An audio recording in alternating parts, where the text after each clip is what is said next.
पिछले वीडियो में हमने वाष्प दाब में आपेक्षिक अवनमन अणुसंख्या गुणधर्म पढ़ा था। उसकी सहायता से हमने विलय के अणुभार की गणना की थी। अब दूसरा हमारा अणुसंख्या गुणधर्म है क्वथनांक में उन्नयन। ठीक, किसी द्रव का क्वथनांक वह ताप होता है जिस पर द्रव का वाष्प दाब वायुमंडलीय दाब के बराबर हो जाता है। किसी द्रव का क्वथनांक वह ताप होता है जब द्रव का वाष्प दाब उसके वायुमंडलीय दाब के बराबर हो जाता है। उस ताप को हम उस द्रव का क्वथनांक बोलते हैं या बॉइलिंग पॉइंट बोलते हैं। ठीक, अवाष्पशील विलय वाले विलयन का वाष्प दाब हमेशा शुद्ध विलायक के वाष्प दाब से कम होता है। हमने पढ़ा है कि जब किसी शुद्ध विलायक में अवाष्पशील विलय मिलाया जाता है तो उसके वाष्प दाब में कमी आती है। इस प्रकार के विलयन का वाष्प दाब यदि हमको वायुमंडलीय दाब के बराबर करना है तो उसे शुद्ध विलायक की तुलना में अधिक उच्च दाब देने की आवश्यकता होती है। अतः इन विलयनों के क्वथनांक का मान हमेशा शुद्ध विलायक के क्वथनांक के मान से अधिक होता है। तो विलयन और विलायक के क्वथनांकों का जो अंतर होता है वो क्वथनांक का उन्नयन कहलाता है। ठीक, वो कहलाता है क्वथनांक का उन्नयन। तो यदि माना विलयन का क्वथनांक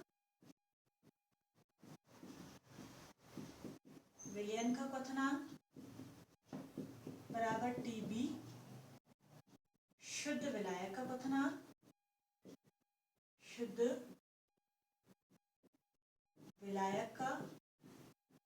क्वथनांक बराबर Tb0 है। अतः विलयन और विलायक के क्वथनांकों का जो अंतर है हमारा वो कहलाएगा क्वथनांक में उन्नयन। अतः क्वथनांक में उन्नयन बराबर विलयन का क्वथनांक माइनस शुद्ध विलायक का क्वथनांक। अर्थात इसको व्यक्त करते हैं हम डेल्टा Tb बराबर Tb0, जहाँ पर डेल्टा Tb है क्वथनांक में उन्नयन। अब प्रयोगों द्वारा ये ज्ञात हुआ है कि तनु विलयनों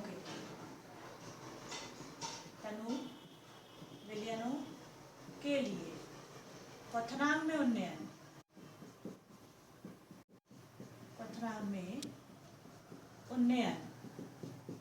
विलयन की मोलरता के समानुपाती होता है। विलयन की मोलरता स्मॉल m के समानुपाती होता है। अर्थात डेल्टा Tb समानुपाती m के। समीकरण 1 समानुपाती का निशान हटाया हमने, डेल्टा Tb बराबर Kb इंटू m, जहाँ पर आपका Kb एक स्थिरांक है जिसे मोलर क्वथनांक उन्नयन मापी स्थिरांक कहते हैं। जहाँ Kb बराबर मोलर क्वथनांक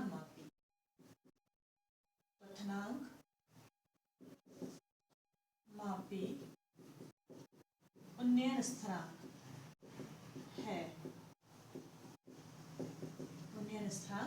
है। अब यदि m बराबर 1 हो गया, आपका इकाई हो गया, यानी किसी विलयन की मोलरता 1 हो गई, तब समीकरण 2 आ जाएगा हमारा। तब समीकरण 2 से ये हो जाएगा डेल्टा Tb बराबर Kb into 1 equals to delta Tb बराबर Kb।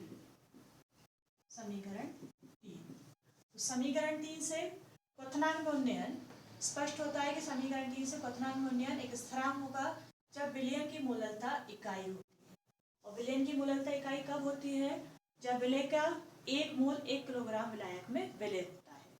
अब सिद्ध ये करना है हमको कि क्वथनांक में उन्नयन एक अणुसंख्या गुणधर्म है।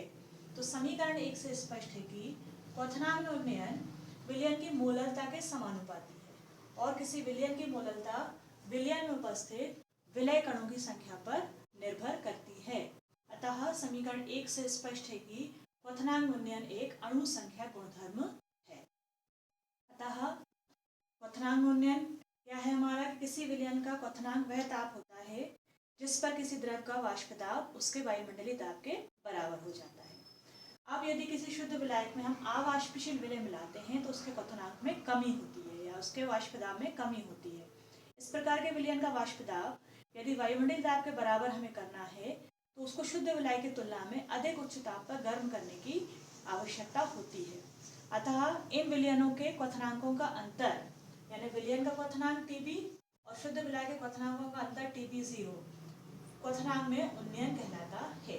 अब प्रयोग द्वारा यह सिद्ध हुआ है कि तनु विलयनों के लिए क्वथनांक उन्नयन विलयन की मूलकता के समानुपाती होता है, अर्थात डेल्टा Tb समानुपाती m के है।